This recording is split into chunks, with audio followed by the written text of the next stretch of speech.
First of all, welcome back. It was 12 days, I think, since our last Zoom. I know that we saw some of you at our Sukkot program, the Mitzvah to Go and Pizza to Go, which was really nice to see people in person. But this is always, of course, the healthy and safe route to see people through Zoom. So what I'm going to do is I'm going to just share a little bit about Nathan that I learned from him, actually, and then my own excitement for his platform that he's going to talk about and share how it works and what it's all about and really how you can use it for yourself, but not thinking of in the box of senior, but even for your children and grandchildren, which was what I really liked about this platform.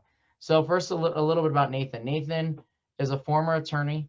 He turned to TV producer. He spent years leading storytelling sessions in senior retirement communities. He's the founder of the website Megilla, which is what we're going to learn about today. Like we all know in Yiddish, the Ganze Megillah. So the founder of this of Megillah, it's a web-based video storytelling platform for legacy, education, and engagement in the Jewish community. And again, I got my own little preview of it when we were just learning about it. And I said, hey, I know that people appreciate this. And so here we have Nathan. I'm going to let you steal the show on this. And again, if you do have questions, please do interrupt. Don't be shy, so that he can answer them and really explain the Megillah, I guess platform is the right word for it, Sure. Properly. Thank you, Rabbi. I appreciate it. It's been great getting to know you and talking with you about everything. Let me get full view so I can see everyone. Thanks for having me here. It's an honor. My parents lived in Phoenix, Scottsdale for about 25 years. So I'm very familiar. I love it. I miss it. I've probably been in the same delis as some of you guys without even knowing it. So I'm happy to be here. So yes, I'll kind of start with a little bit of bio and a little bit about my life and some of the genesis of the company and why I started it. And then I'll do a little demo and then we'll just kibitz basically. So I'm a former attorney. I became a TV producer, all very Jewish things. But let me step back a little bit to say that my mom, I'm a firstborn generation American. So my mother was born in Germany after the war in a displaced persons camp. And then they eventually got sponsored through the Joint Distribution Committee to go to Milwaukee. We had family there. And then my father has a weirdly shrouded in mystery story where allegedly he was born in a labor camp somewhere in Russia, got immigrated through, I think, the Joint Distribution Committee to Israel when it became a state, lived in Netanya before it became Netanya. And then they eventually got sponsored to go to Milwaukee. And as much as I love my Midwestern upbringing, and it's a huge part of who I am, I always joke, like, you couldn't have got sponsored to go to Arizona or Florida or California where the weather's a little bit better. But I was raised there and I spent time in the Midwest, and I've been kind of a wandering Jew living in different great cities in the country for a while. All that saying, I had two sets of Yiddish speaking grandparents who I learned all the words like Megillah and Gai Kakanaf and Yam and all these type of phrases. And, you know, basically leaving an average height of 5'3" in my family. So I've been leading storytelling sessions for about 10 years in Los Angeles, which really means that I go to these communities, we sit in a circle, we kibitz, we tell stories about our lives. And there's, you know, not too much structure, but it's really about the meaning of legacy. And the great thing about storytelling is it's free and it's kind of like time travel.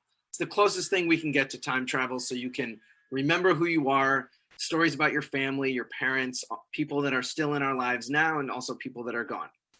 So that's part of my story. I can do a little bit about, I'll walk you through the demo in a few minutes, but I also just want to talk about storytelling, and also I'll get into ethical wills for a second, but storytelling's the oldest tradition. We used to do it in caves. Now we do it in air-conditioned houses.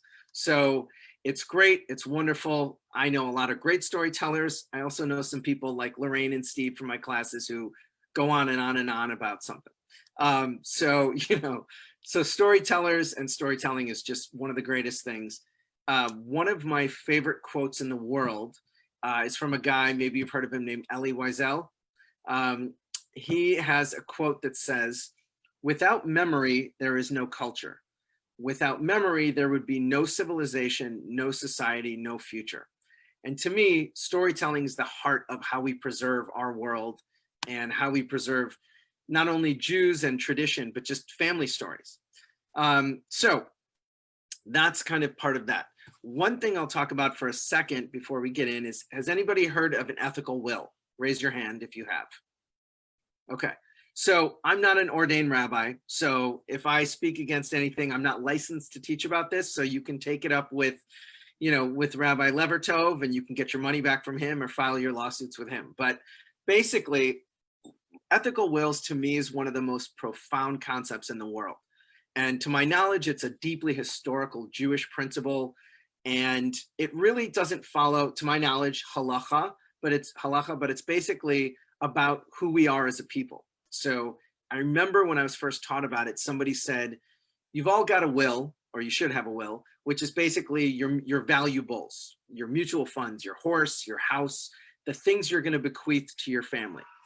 But an ethical will is who we are, it's your values. And I remember learning about it, sadly, after my dad had passed away. So part of my reason to start this company is my father passed away 6 years ago. And he died from cancer pretty quickly, and it was awful, but he died before I got married, and he died before I had kids. So I have two awesome, who might run in at some moment, but I have two young kids who are the light of my life, and they're everything in my world. And they never got to know their mensch of a grandfather in any way. And a quick story about Arizona. My dad used to go to, Rabbi Levertov, you can help me if I get some of the facts wrong about the location, but there was one on, it's in the mall. Scottsdale and Shea. Scottsdale and Shea. So my dad used to go there for services, and there was a squeaky door that always, whenever you opened it, it always used to squeak. And my dad was like a Jewish carpenter. I mean, he wasn't a carpenter, he was a financial guy, but he knew, he was very handy, kind of like a Jewish carpenter. So he snuck into the Chabad one morning and fixed the squeaky door and didn't tell anyone about it. And I learned about it like in actually the last 2 weeks of his life. And I always thought that was such a menschy thing, to do something good for people, but not need credit for it. Anyway, so that brings me back to Chabad and Scottsdale, and just is this sweet spot in my life, that story. So you guys can just, I'll send you the bill for his work if that's okay. No, you ruined it. It was a security device, and he ruined it. It's like, now we know when someone's walking in. But my dad has great stories from there about just going to the community, and they really loved it. So in terms of an ethical will, my dad never created anything like that. And ethical wills are typically, you think of like, it's only for Altacockers, but I've started mine. And I think it's for people of all ages to really talk about who we are, the meaning of story, and what our values are. So even though my kids are young, I've started doing it through Megilla just as an easy way to do it. So let me do a quick demo of the website. Okay, here we go. So let me get you to the Megilla website page. Okay, so don't mind all my tabs. It's organized chaos. Can everybody see this okay? Okay, so yeah. The name of the company, it's a website. So when we say the word platform, it really means that Megilla.com is the website. And if you go to Megilla.com, this is what it looks like. And our logo is really an M, but it's also an elephant, because elephants are social animals and have the best memory. So this is the website. You can check it out anytime. And here is a little video I made with my son talking about the meaning of the company.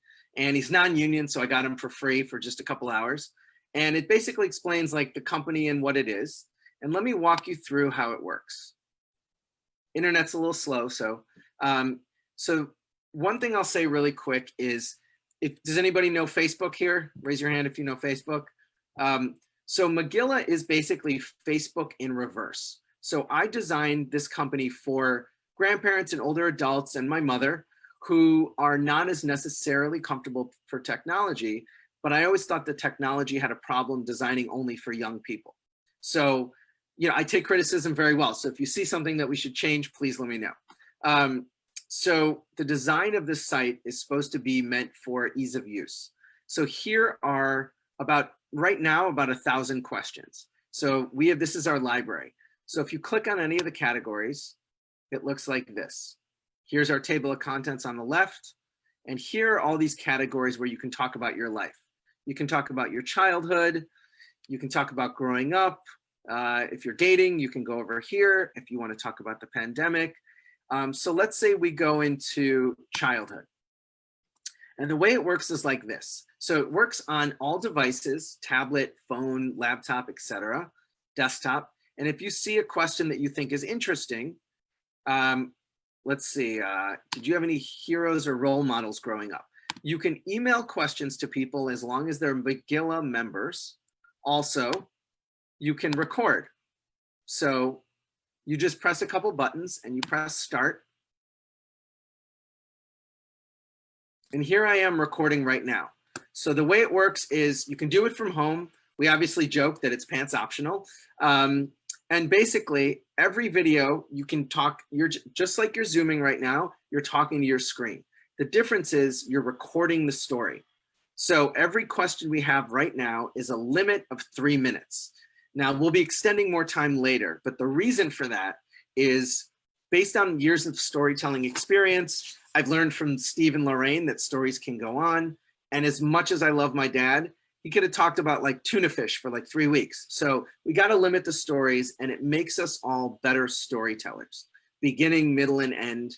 And because of, sadly, the youth shrinking attention span, the goal is, let's say you're a grandparent or a parent and you record a video and you want to send it to someone. Let's say your grandson is at college when the world is not during COVID, and they're waiting in line at Starbucks for a coffee, and you record a video that you want them to have.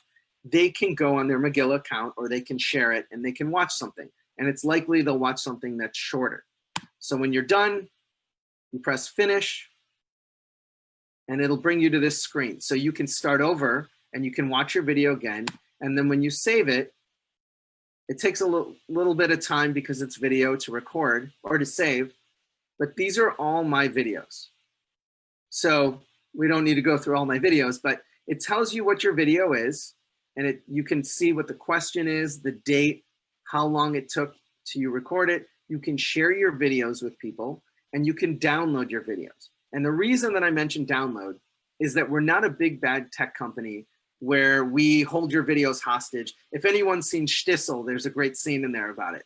But we're not a company that holds it hostage. We basically, for Bupkis, or right now it's free, but eventually for Bupkis, you can record your life story and download the videos and have them for your family forever.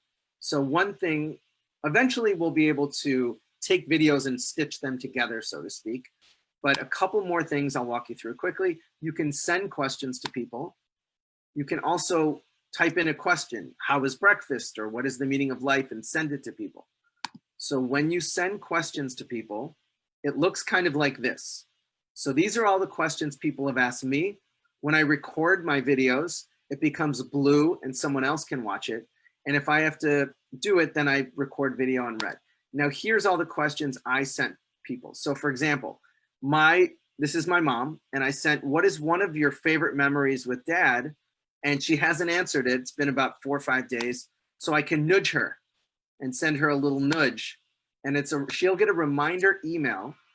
Eventually it'll be text message as well. And she'll answer this. So when she eventually answers questions, I can view her videos. We also have one of our consultants is a woman named Nancy, she has a company that teaches basic technology to seniors. She talks much more quiet than I do. She's better at presentations. So she's done a bunch of our how-to videos. Basically, in case you get lost, here's where you can go. Let me walk you through really quickly the rest of the question menu. So here's family. You can talk about being a grandparent. So we have an early partnership with the Jewish Grandparents Network. You can talk about your marriage, your parents, siblings, children, even down to your pets. Here is an ethical will section specifically for ethical wills. This basically, to me, is if the website was on fire, this is what I would save. This is like the spiritual nucleus of the site. So we have about 36 questions here where you can talk all about yourself and your life and your stories. Here's education, where you can walk through, you know, what it was your experience during elementary school. One of my favorite questions is, what did you look like in high school? And my answer is I had a huge red afro. But here is religion and spirituality. I'll get back to this in 1 second. Here's travel questions, hobbies, unique questions like, if everyone was listening, what would you say to the world in 60 seconds? Or if you could talk with your God, what would you ask or say? We also have military, volunteer, and tzedakah. And then under religion, the website, even though it's Megilla, is really for anyone. But if you go to the Judaism section, we have all these questions about, now this is for rabbis and clergy to basically talk about why they become rabbis, what inspires them, what motivates them. Here's questions about holidays. We have a partnership with the Los Angeles Holocaust Museum. For Yom Kippur and then Sukkot and Rosh Hashanah, we had people answering questions here. And here's Israel and Bar and Bat Mitzvah. So that, I'll stop it here and get back to the conversation. But that's basically the website. And we are, in the next few months, expanding and adding a lot of new technology features where you can ask a question to a group of people. You know, Uncle Morty, where did, you know, we can say like, Uncle Morty, what's one of your favorite stories? And then you can answer that question for a group of people. And we can eventually share photos. So everybody's got, I'm sure, boxes and boxes of photos, but what's missing from the photos are the stories. So eventually you can upload stories to the Megilla site. You can press a couple buttons and, you know, I have a picture of my mom and my dad on their first date, and they kind of look like Sonny and Cher, and I still don't know what they did. And I will eventually be able to email my mom or through Megilla, send that photo to her and say, what's the story of this question? And it creates this whole archive for people. So basically, we're a tech startup, we're a technology startup. What it looks like now will look much better in 3 months, 6 months, a year. And we are not just for Jews, but because I'm a very proud Jewish individual, I'm kind of anchoring this in the Jewish community. And then another thing I'll tell you really quick is this is the consumer platform for Megilla. We are building something called like a software platform for businesses so that basically temples and museums and schools and nonprofits and my summer camp will be licensing the software so they can create their own platforms. So for example, I live in Los Angeles. I go to a large temple called Valley Beth Shalom. They eventually will license the the software. So it doesn't look like Megilla, it looks like Valley Beth Shalom. They'll have all their own questions, their own pictures, etc. And then we'll be able to work in the Jewish community and really be able to basically save as many Jewish stories and family stories as we can. That also means that what you record as a story about your life stays private for you. It doesn't mean that everybody can see it at the temple. And it means that we'll eventually also be able to, we'll also be recording or building a video database for everybody else.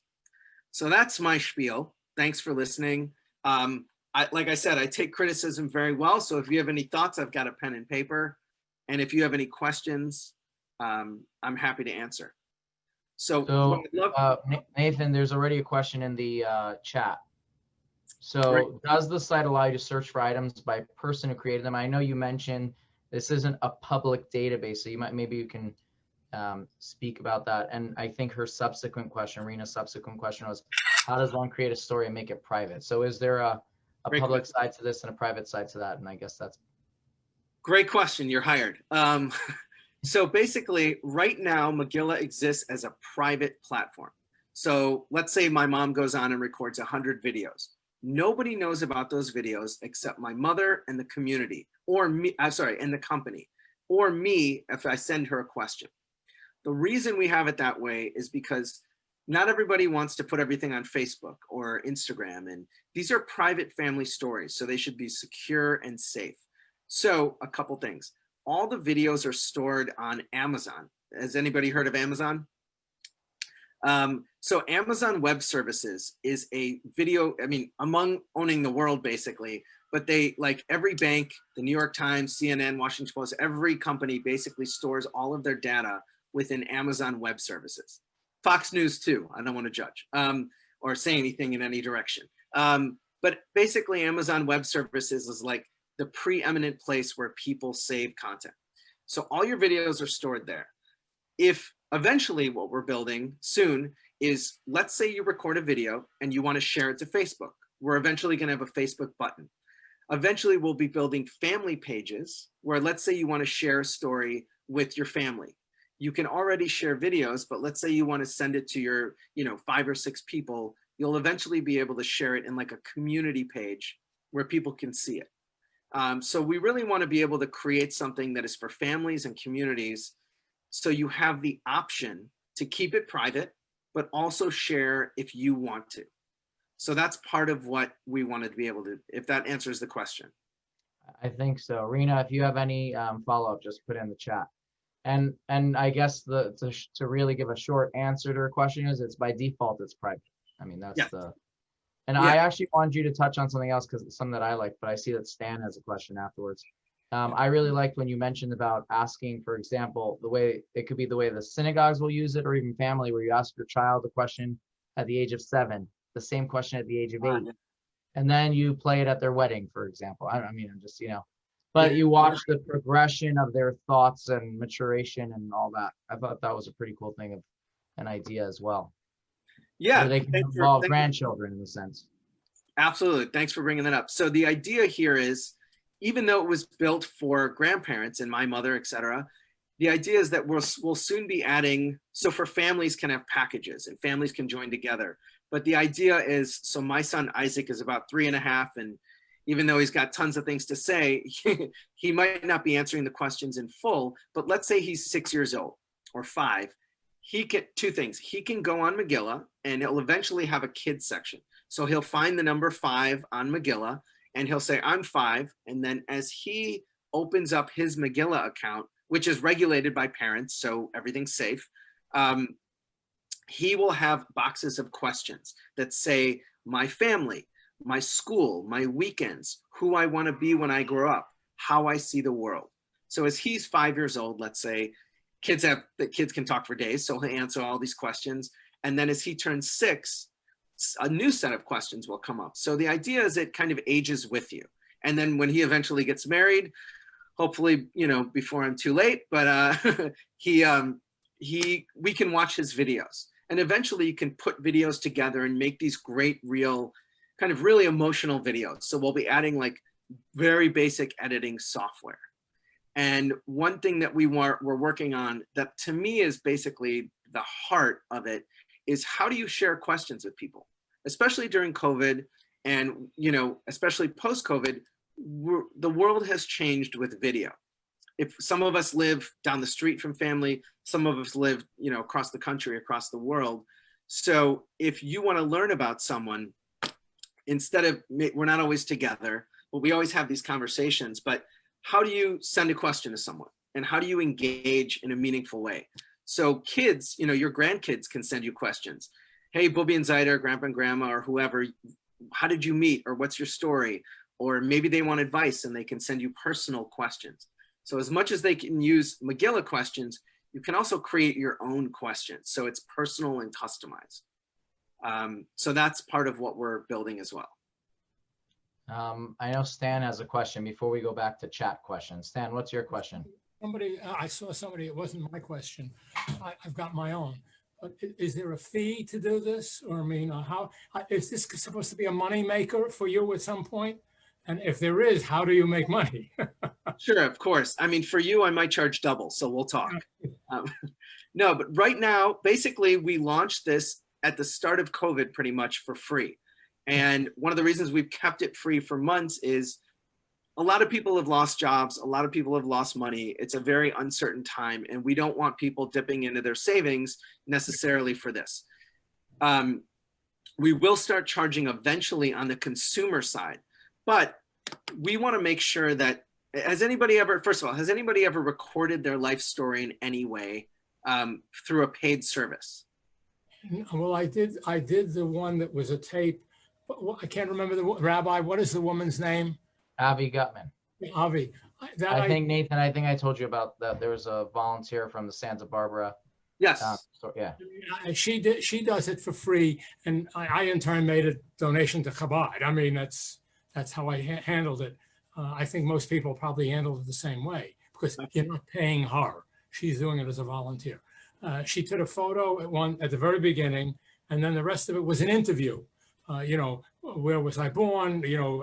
My parents. What was I like growing up? Where did I go to high school? Where did I go to college? How did my wife? All that type of thing up until this is about 2 years ago. So, and that worked. So I've done that. If I can find where I have the tape here in the house, that's the other problem. But this is what I'm questioning is you're doing is this series of videos. It's not kind of, if I wanted to, for example, you're doing this as 3-minute recordings right now.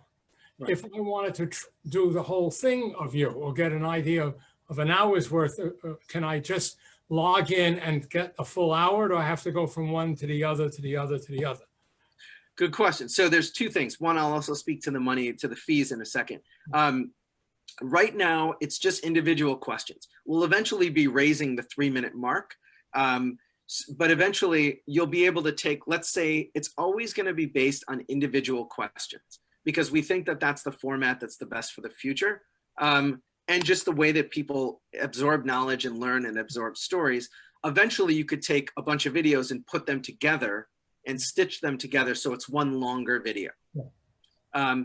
To speak to the pricing of it, it's free for the next few months. When we do start charging on the consumer side, it'll be a couple things. It'll be family packages, individuals, packages of 4, packages of 8 for families, et cetera, and gift memberships. So the goal is either your families buy it for you or you buy it for your families.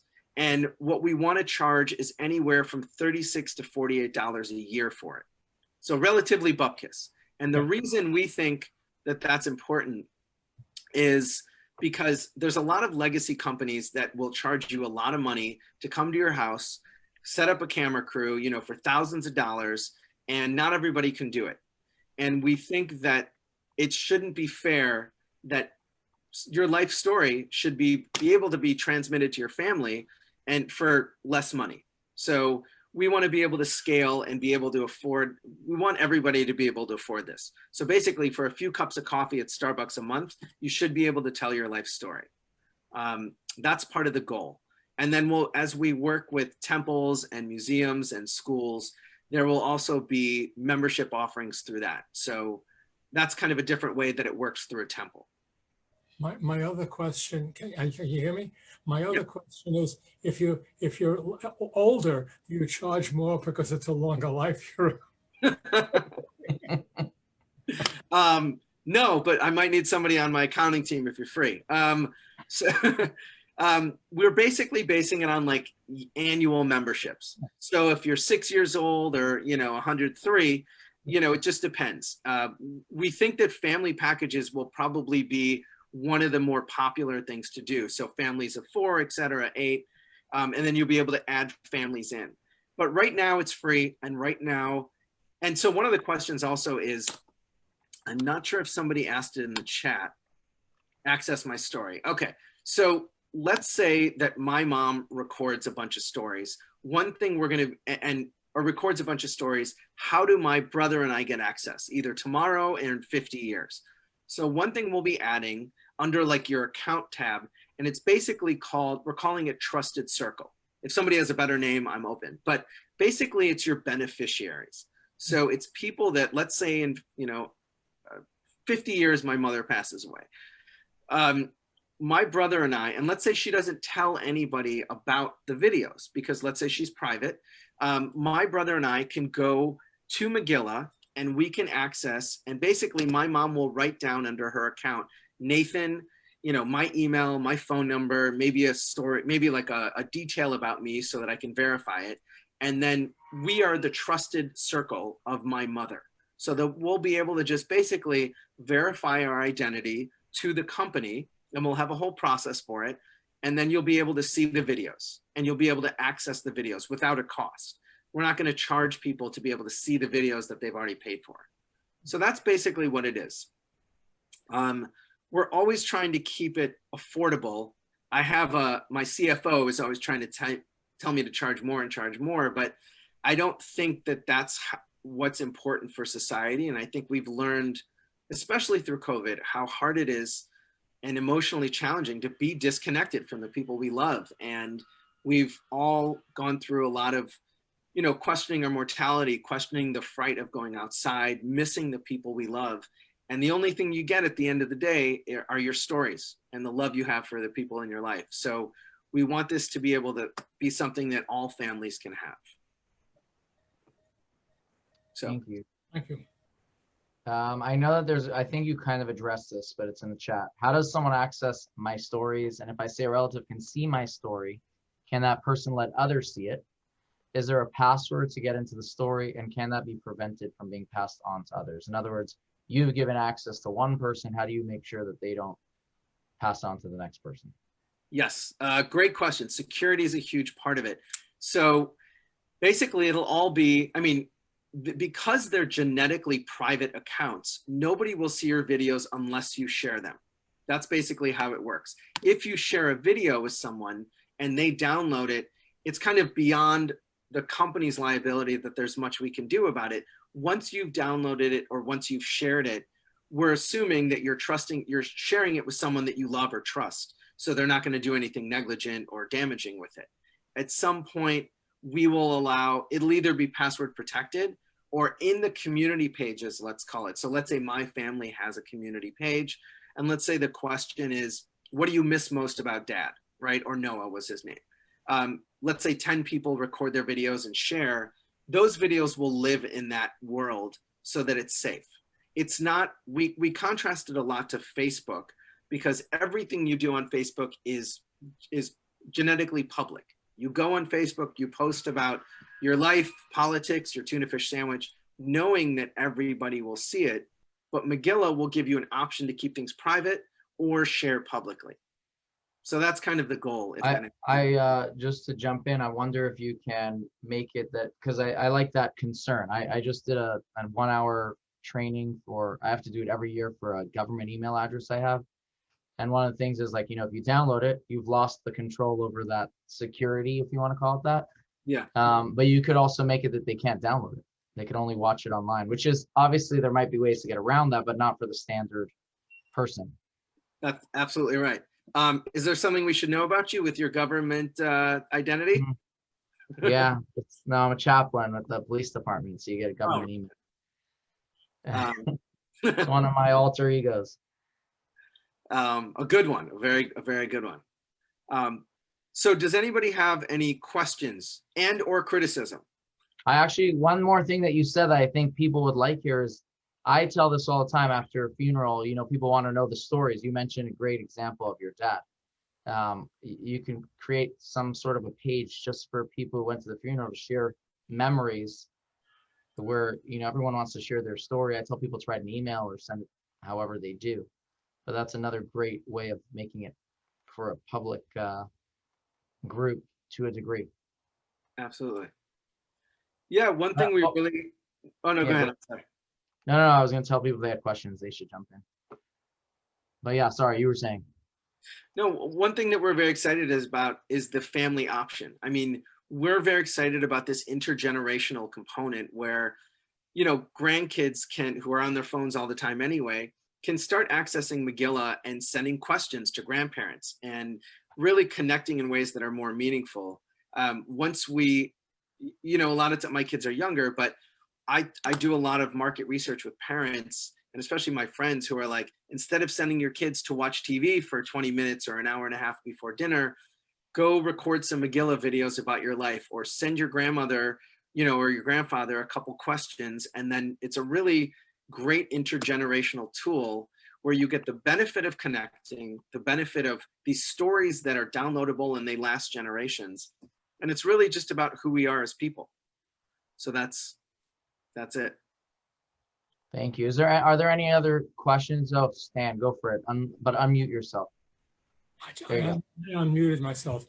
Have you thought about somebody who wants to sit down and not do a series of questions, but would like to basically tell their life story. I mean, I was interviewed.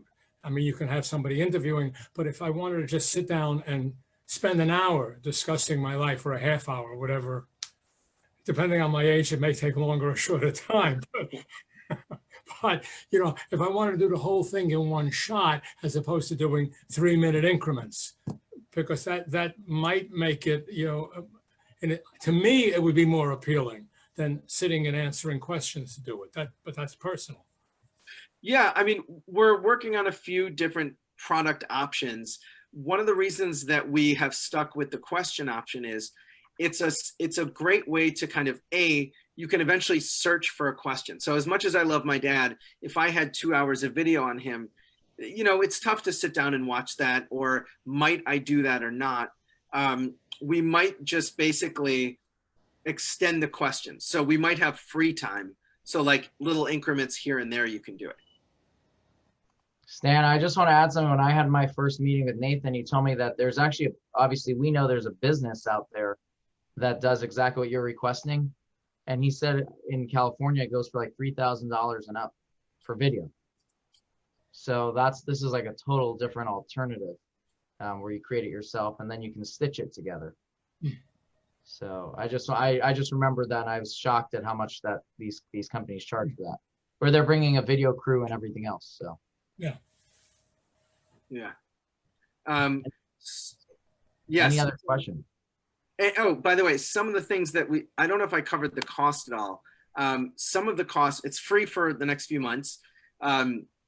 Eventually, when we do start charging, it will be between $36 to $48 a year per person. So relatively bupkis, a few dollars a month. That's where it'll be. And that's, eventually what we're hoping is for, Grandparents' Day or through certain temples and certain networks, we're hoping that eventually it'll be a gift. So your family might buy it for you, or if you wanted to gift it to your family, you could buy gift packages of, 4 or 8, things like that, really. So you can kind of get everybody on board knowing that it'll work. And through federal regulation, and as a parent, I'm obsessed with cybersecurity, if there's grandkids that are under certain ages, they're just kind of coming along for the package. So there, we won't really be charging for younger kids. Myra, you had a question? I did. Let me unmute. You're unmuted. Okay, thank you. What if your children are like older than you and they don't seem to want to have anything to do with you? Do you have a set of questions that you can propose? Sure, that's a great question. I think you said if your children are older than you, but I think I knew what you meant. Older than you. Older than me. I'm older than you think. How old are you? I'm 44. No, you're not. I'm 44. I'm 5'5". So if you met me in person, you'd be like, this guy's about 44. So basically, it's not, Megilla is not just for people with kids. We definitely have single people who come on here. We definitely have people who do not have children who record videos. And so it's not just for legacy, and it's not just for connecting with family. There's also a very wonderful mental health component. So if you want to record, it's like a video diary. So as you travel through your life, it helps to tell stories, and it's your own private archive. So you don't have to feel compelled to share videos with anyone if you don't want to. So you can go on and you can record stories about your life, about, your values. And there's a 1,000+ questions that you can explore. You can even send yourself questions. So it's not just for sharing with people. It can be a private experience that you have on your own as a video diary. I mean, we have people who go on every day and just record videos because it also repurposes us. It helps to tell stories about who we are. It helps to remember who we are, especially when during COVID, we all feel stuck in place and, stagnant. So that's basically, it's for anyone. It's not just for families or people connected closely to their family. I hope that answers your question. No. Although Myra, he might need a new category. It's like, why did my kids, or why did I to my kid, whatever it was, That'll be for whoever watches that. To Um, further, explore my question is, do you have a set of questions that you suggest? Yes. So as the website exists right now, all of these questions are in boxes. But in the next few months, what we'll be having are like question packages. Here's the top 10 most answered questions. Here's the top 10 questions or 20 questions for grandparents. Here's questions for this situation. So you don't feel compelled to go through all of the questions. You know, you can kind of also, we'll have a search engine. So let's say you love tennis. Maybe there's a question about tennis, or you know, what your hobbies are, so that we'll have question packages so you can go through, and it's a little bit easier, because honestly 1,000 questions can be pretty daunting. Where do you start? How does it work? So we'll have these question packages that people will have. and then Nathan, a question in the chat, and this is again a pricing package question. Say a 25-year gift to your children or grandchildren for, you know, sort of like a lifetime type of a membership. Yes, that's a great question. Yes, because yes, they will be there, and they will be, for example, like if you buy in bulk, things are discounted. It'll be that kind of membership. So those will be there, because I'm sure that, you know, I'm only 44, but let's say I wanted to buy it for my kids. I want to make sure that my son Isaac will have it for the next 50 years, and he will feel compelled to use it, because we do think it'll be something valuable. So yes, there will be those type of lifetime packages. All right, and then a really good question, which I know you've shared with me about this, but I don't think you shared it today. What happens if you sell the business or whatever that variable is, and this website is sort of sundowning or sunsetting? So how do we keep what we have already done? That's the question in the chat. Great question. The goal is not to sell the business necessarily, but things happen in business. But basically, we've added in as a security measure to that the ability to download videos at any time. So because you can download it, there's not going to be a point where suddenly your videos disappear. Because you can download it, you are the owners of your own content, your own video. So you always can go on and always remove, you're never really removing the videos, but because they're stored on Amazon, but because you can download them, you will always have access to your videos. And so let's say you record 100 videos, and a year from now we sell to Amazon or whatever the story would be, or Ancestry or something. You would obviously, in this scenario, you would receive, every member would receive an email saying, we're selling, here's your chance to get your videos. And then it would never behoove any company to remove that access. And that would be part of any agreement, acquisition agreement, because these videos, I mean, to me, from a very personal level, I started this company because my kids will never know their grandfather. And to me, it haunts me every day. And so I would never put anybody in a situation to not be able to have these videos for the future. So I would never, you know, I would never make a financial decision that these videos would be gone from people's lives. One thing I'll also say is, you know, I typically anytime I do Zooms with Jewish people, somebody always says, have you talked to Spielberg? He's a guy you should talk to. And so, you know, I'm having lunch with him next week.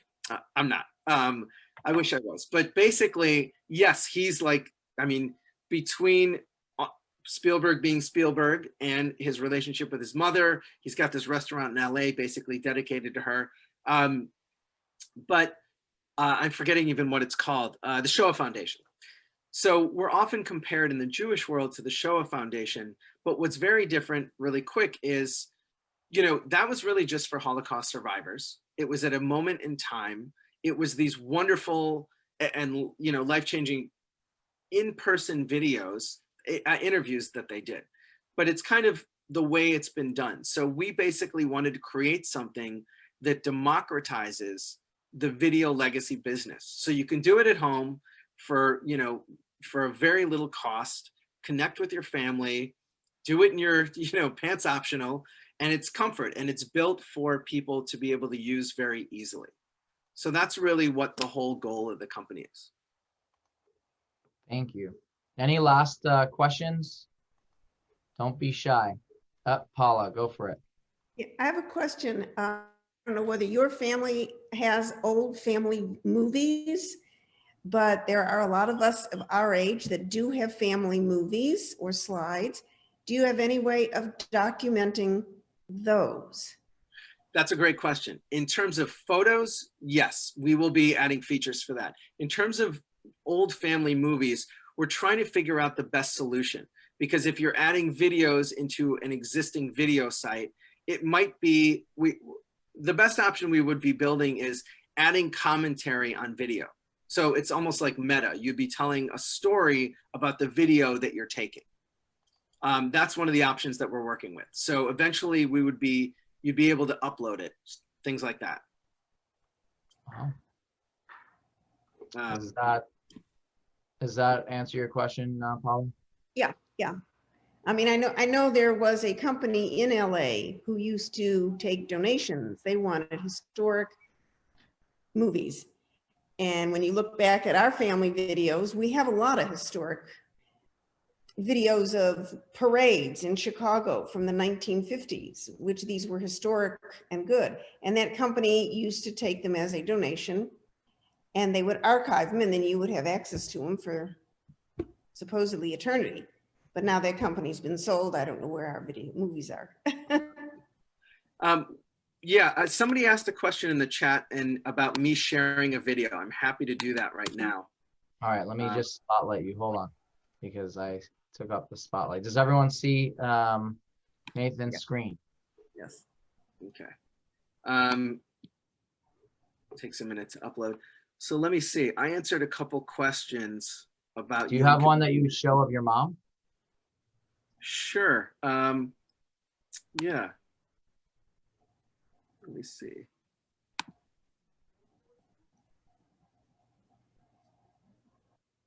Let's see. Oh, my mom actually recorded this one with my son. So let's see. I don't know. I haven't seen this one yet.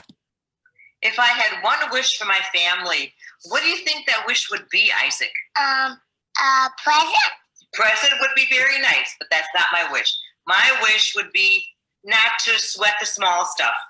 My wish would be to be happy and enjoy spending time with your family. You know, family is the most important thing in the world, right? Yeah. I know.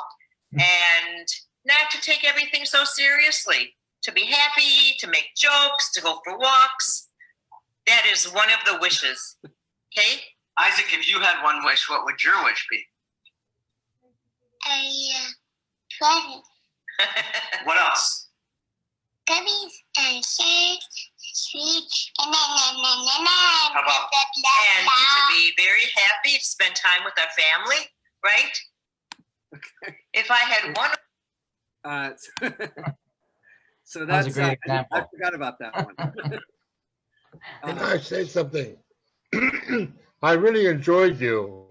And first of all, you have hair like Art Garfunkel used to have.